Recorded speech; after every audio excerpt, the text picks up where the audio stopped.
Pemilihan Kepala Daerah Serentak 2020 digelar di 270 daerah, di 9 provinsi, 224 kabupaten, dan 37 kota pada 9 Desember 2020 menjadi ajang pesta demokrasi yang rentan terjadi konflik. Beragam kasus tindak pidana pemilihan serentak kerap terjadi, dari mulai tahap pencalonan, tahap pemungutan suara, hingga tahap rekapitulasi suara. Jika Anda mengalami atau mengetahui kasus tindak pidana pemilihan, Anda dapat menyampaikan dugaan tindak pidana pemilihan ke Sentra Gakumdu di kantor Bawaslu seluruh daerah yang menggelar pemilihan serentak. Sentra Gakumdu memiliki kewenangan untuk mengumpulkan dan mendalami bukti-bukti pelanggaran, memverifikasi, dan mengidentifikasi. Sentra Gakumdu diatur dalam peraturan bersama antara Ketua Badan Pengawas Pemilu, Kepala Kepolisian RI, dan Jaksa Agung RI. Di tengah adaptasi kebiasaan baru, pelayanan yang dilakukan Sentra Gakumdu tetap maksimal dengan mengikuti protokol kesehatan. Pelapor wajib menggunakan masker, melakukan cek suhu tubuh, mencuci tangan, membatasi jumlah pelapor dan saksi, serta menjaga jarak. Pelapor membawa laporan tindak pidana pemilihan ke kantor Bawaslu setempat. Pengawas pemilihan menerima laporan atau temuan dugaan tindak pidana pemilihan. Penyidik dan jaksa yang tergabung dalam Sentra Gakumdu mendampingi petugas Bawaslu Provinsi atau petugas Bawaslu Kabupaten Kota. Pengawas pemilihan membuat laporan atau temuan dari pelapor. Pelapor diberikan surat tanda penerimaan laporan.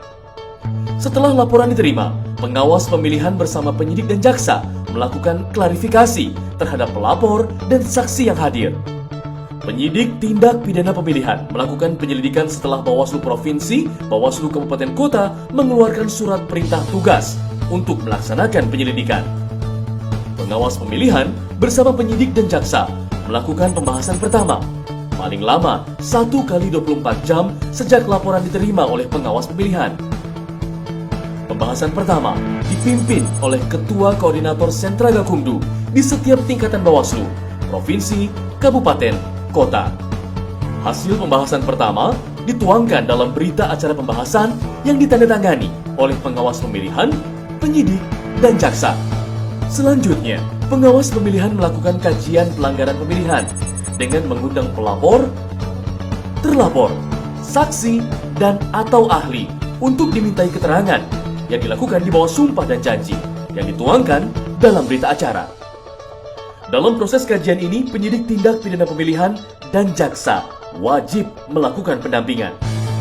Hasil dari proses kajian pelanggaran pemilihan oleh pengawas pemilihan berupa dokumen kajian laporan. Setelah melakukan penyelidikan, penyidik tindak pidana pemilihan membuat laporan hasil penyelidikan.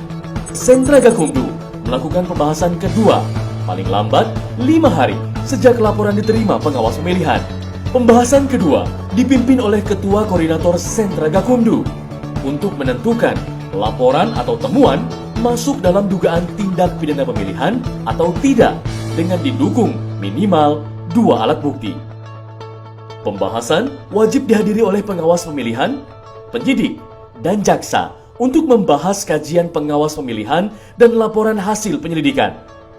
Hasil rapat pembahasan kedua ini wajib memutuskan untuk melanjutkan laporan atau temuan ke tahap penyidikan atau menghentikan penanganan laporan atau temuan. Hasil pembahasan kedua dituangkan dalam berita acara pembahasan yang ditandatangani oleh pengawas pemilihan, penyidik, dan jaksa. Kajian dan laporan hasil penyelidikan menjadi dasar pengawas pemilihan memutuskan dalam rapat pleno. Rapat pleno memutuskan laporan atau temuan penanganan pelanggaran dilanjutkan ke tahap penyidikan atau dihentikan. Jika pelanggaran pemilihan ditingkatkan ke tahap penyidikan, pengawas pemilihan meneruskan laporan dan menerbitkan surat perintah tugas kepada penyidik Polri untuk melakukan penyidikan. Laporan atau temuan diteruskan oleh pengawas pemilihan kepada Polri di Sentra Pelayanan Kepolisian Terpadu (SPKT). Penyidik tindak pidana pemilihan melakukan penyidikan setelah diterbitkannya surat pemberitahuan dimulainya penyidikan oleh Koordinator Sentra Gakumdu dari unsur Polri. Penyidik melakukan penyidikan paling lama 14 hari kerja, terhitung sejak penerusan laporan oleh pengawas pemilihan dan atau laporan polisi yang dibuat. Pembahasan ketiga dilakukan selama proses penyidikan berlangsung. Pembahasan ketiga dapat menghasilkan kesimpulan berupa penyerahan berkas perkara kepada penuntut umum. Dituangkan dalam berita acara yang ditandatangani oleh pengawas pemilihan, penyidik dan jaksa.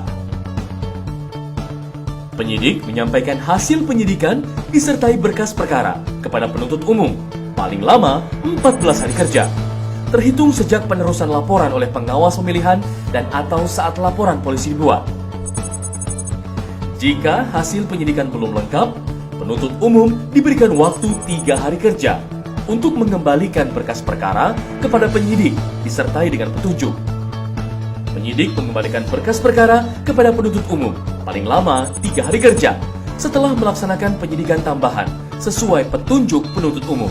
Penyerahan dan pengembalian hasil penyidikan berupa berkas perkara dilakukan di sentra Gakumdu.